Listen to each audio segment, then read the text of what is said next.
இன்றே டவுன்லோட் செய்து உங்கள் ஃபேவரட் ஷோக்களை என்ஜாய் பண்ணுங்க. இன்னைக்கு நம்ம பசங்க உன் மேல இருக்கிற பாசத்தை அழகா நிரூபிச்சிட்டாங்க.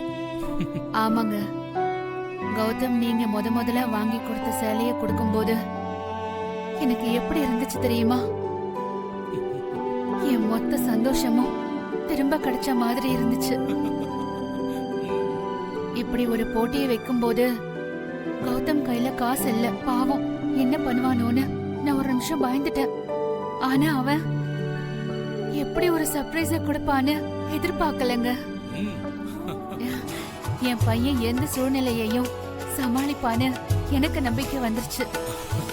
அதான் கௌதம் பழையபடி கடைக்கு வர போறான்ல, இனிமே பாரு அவன் நல்லா இருப்பான்.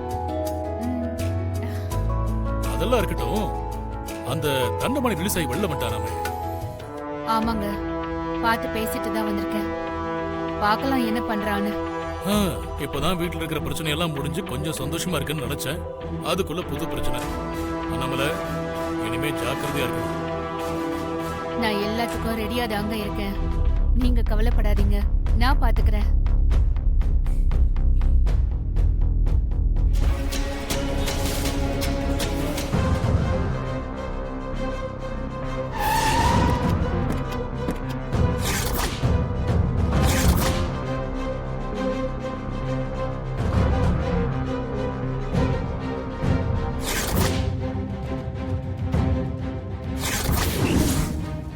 யார் சார் நீங்க? எதுக்காக வந்திருக்கீங்க?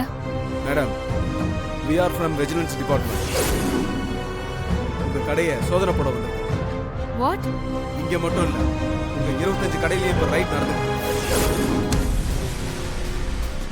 சார், நீங்க எங்க ரைடுக்கு வந்திருக்கீங்கன்னு தெரியுமா? அண்ணாமலை சில்க்ஸுக்கு. இந்த ஸ்டேட்டோட அட்வான்ஸ் டாக்ஸ் பேயர்னா. இருக்கலாம் மேடம், பட் எங்களுக்கு இங்க ஏதோ தப்பு நடக்கிறதா இன்ஃபர்மேஷன் வந்திருக்கு. இன்ஃபர்மேஷன் வந்தா யார் என்னன்னு கூட பார்க்காம ரைடுக்கு வந்துருவீங்களா? என் கடையில தப்பு நடக்குதுன்னு யார் உங்ககிட்ட சொன்னது? சாரி மேடம், அதெல்லாம் நான் உங்களுக்கு சொல்லக்கூடாது. இங்கதான் தப்பு நடக்கலையே, அப்புறம் எதுக்கு நீங்க டென்ஷன் ஆவறீங்க? இதெல்லாம் ஜஸ்ட் ஃபார்மாலிட்டிஸ்க்காக தான். ப்ளீஸ் கோஆபரேட் பண்ணுங்க.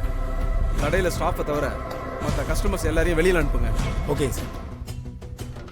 கஸ்டமர்ஸ், உங்க திங்ஸ் எல்லாம் எடுத்துட்டு வெளியே போங்க. மேடம், கொஞ்சம் வெளியே போங்க. ஐயா, எங்க தங்கச்சி கல்யாணத்துக்காக புடவை எடுக்க வந்திருக்கோம், நாங்க மட்டும் எடுத்துக்கலாமா? நாங்க நலுங்கு வைக்க தான் வந்திருக்கோம், நாளைக்கு வந்து எடுத்துக்கங்க. இப்ப கிளம்புங்க. லக்ஸ், இப்ப என்ன மேடம் பண்றது? வருணும் கௌதமும் எங்க இருக்காங்க? கௌதம் சார் நுங்கம்பாக்கம் பிரான்ச்ல இருக்காரு. வருண் சார் தெரியல மேடம். வருணுக்கு உடனே கால் பண்ணி நான் சொல்றது அப்படியே அவங்கிட்ட சொல்லு. சரி மேடம்.